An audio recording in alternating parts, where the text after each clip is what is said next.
Are you a consulting business owner seeking a better way to scale to your next million in revenue? Accelerate Sales Podcast features other experts who have cracked the code to predictable revenues with proven sales systems that quickly increase revenue and get you on the fast track back to doing what you do best. Now let's accelerate your sales with today's episode. Hi, Paul here. Before we get into the show, would you like to make a great first impression on LinkedIn? If so, I have something just for you. When people search for your name on Google, your LinkedIn profile will normally come up first. Before meeting someone for the first time, how often do they view your LinkedIn profile? For many coaches and consultants I begin to work with, their profiles don't do them any justice. I've created a simple solution where you can whip your profile into shape to have your best foot forward when attracting new clients on LinkedIn. Go to blgdownload.com, so that's blgdownload.com to get your 5 killer tips today. Hello to the Accelerate Sales Solo podcast, episode number 336. If it's your first time, welcome. And if you love what you hear, please subscribe and also share it with your friends. If you're a regular, thanks for your support. Always appreciate a review. In particular, an iTunes review is fantastic. Please check out past shows on your favorite platform. Just search Accelerate Sales. And don't forget those interview shows. I've got some world-class experts on sales just waiting for you to learn from. So today's topic is 9 levers you can pull to lift revenue. You will learn what are the 9 levers, a couple of bonuses, and also how you can get some help at the end. I talk to consultants and business owners every day, and many have found it this year, in particular in North America, where summer is that it's been one of the quietest on record. You may have noticed it yourself, right? Have you been getting all of those out of office messages? I've been the same. I'm sort of very keen to get more sales at the moment, but there's just no one there to sort of answer the phone. The freedom that the vaccine has given us, particularly in North America, I think is really meant that people are taking more time off with family and friends, and I can completely understand it because, there were severe lockdowns in 2020. Unfortunately, here in Australia, we're still in a situation where we're in lockdown. So, I know how much that impacts your life. I also heard a CNBC finance commentator mention the impact of trading volumes are down because of the fact that more people seem to be on holidays, leave, vacation, whatever you call it.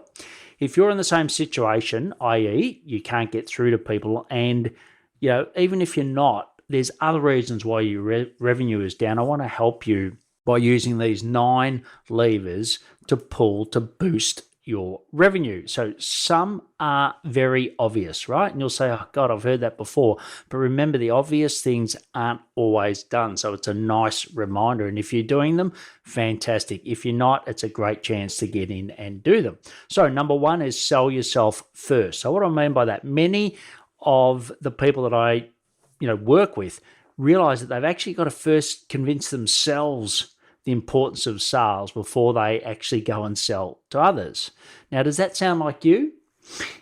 I've been selling for 28 years and I'm still improving each and every day on my sales, right? If you've come from a non-sales background, the years of experimenting aren't quite there yet. Ultimately, if you truly believe you can identify and solve a problem for a client that will make them better off, then you have an obligation to actually sell that to them.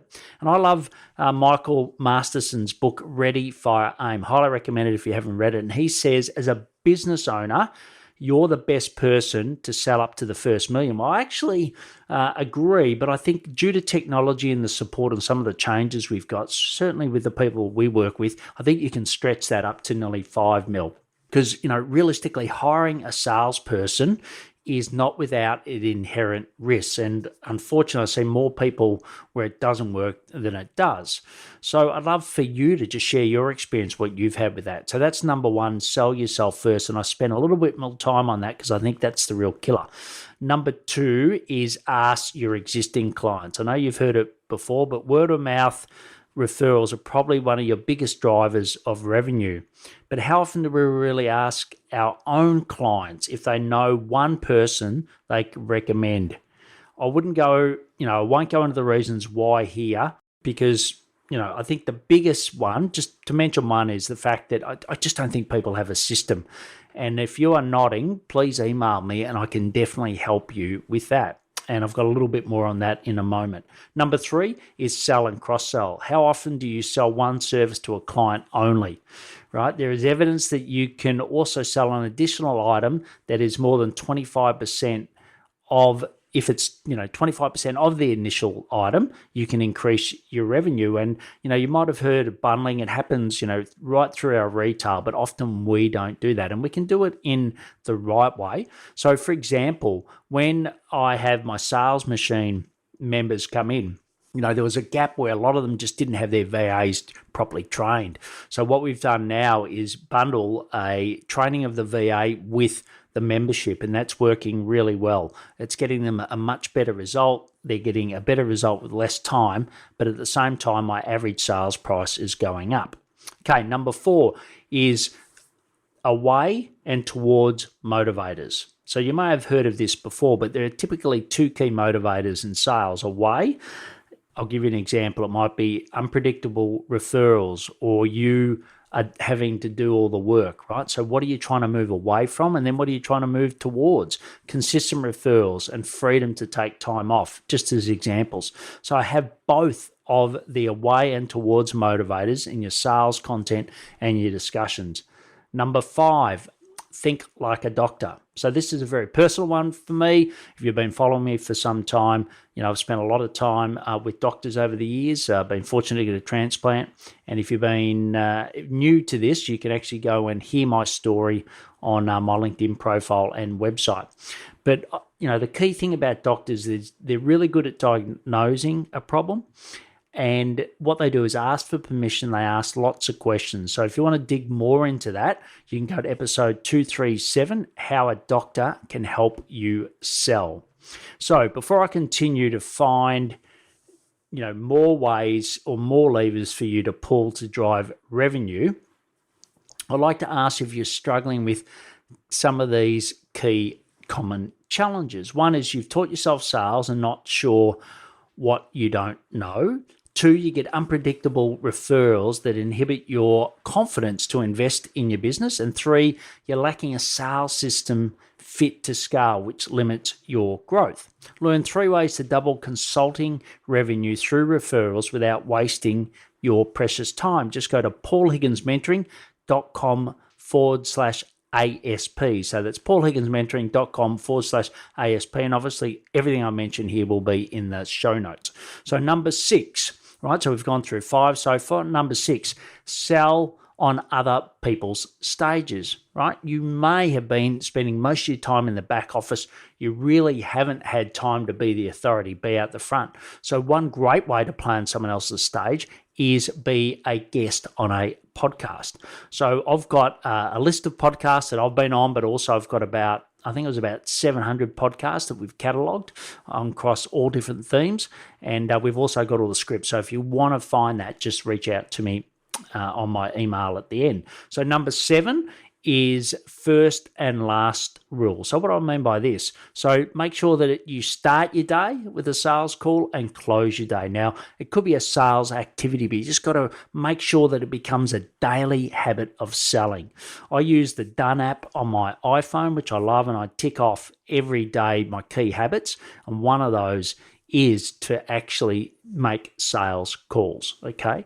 Number 8 is follow-up. I know everyone talks about it, but the key things here is be specific with the next meeting. So set the time, the day, the time, and the date. Be as specific as you can. Don't mention the objection when you're following up, e.g. partner on board. So I just wanted to check in to see if your partner's on board. Don't mention the objection, okay? Also, task yourself in your sales CRM, or even better, task someone in your team to follow up on your behalf, and have message templates. I think I just cleaned mine up. We've got 300 message templates now that we've created. So once again, if you want those, just reach out. So number 9, the last one is prices, okay? I'm sure you thought I was going to miss it, but no, prices. So I always ask people, when did you last increase your prices? And for you, just pause and just think, when was the last time I increased prices? I think you should do it as a minimum of a year if you've got a constant service, but also test new prices and make sure you grandfather the old. So, if you're selling consulting services, a lot of the time your prices aren't published. You can actually change them and, just test it, right? There's only one client that will be impacted. And also when you are increasing your prices and communicating it, make sure you're adding value, right? So there's a reason for the change. As promised, I said there would be a couple of bonuses, right? So we've gone through the 9, it's all in the show notes, but the bonuses is the 10% rule. Lift each measure by 10%. So leads, conversions, etc., and they have a multiplier. Tagline. So have a clear tagline. What's the impact that you give someone? What's the outcome that they get, and what do you do? So the impact for me, as an example, could be more freedom. The outcome I give is a solid referral sales system, and what you do is I help consultants get more sales. Test and measure, right? I know it's obvious, but your sales CRMs have got a lot of reports that you can pull from there. Are you really using them? Scarcity and urgency works brilliant in any offer. And the last one is constantly build your networks, and LinkedIn is a great way of doing that. 3 key actions from today. 1 is implement the gaps. 2 is email me at paul@paulhigginsmentoring.com for the list of podcasts and the other things that I've mentioned today. And also go back and listen to episode 237. You can get all the links in the show notes at paulhigginsmentoring.com/podcast, episode number 336, or on the app you're listening to. Also recommend the Pocket Cast app. I think it's great. Please follow me on LinkedIn. If you know someone interested in lifting their revenue, please share it with them. Be a sales hero to them. Please take action to accelerate your sales. I'm fired up after today's episode. What about you? But hey, before you go, learning is just one piece of the puzzle. Now it's time to put today's strategy into action. Head over now to today's show page at paulhigginsmentoring.com/podcast and share how you'll put it into action. Be sure to head over to your favorite podcast platform and subscribe, rate, and review the show. Tell me what your favorite episode is. And don't wait 1 minute more to gain access to your pulse check at paulhigginsmentoring.com. This could be the difference between struggling to get more leads and making this next quarter your best one yet.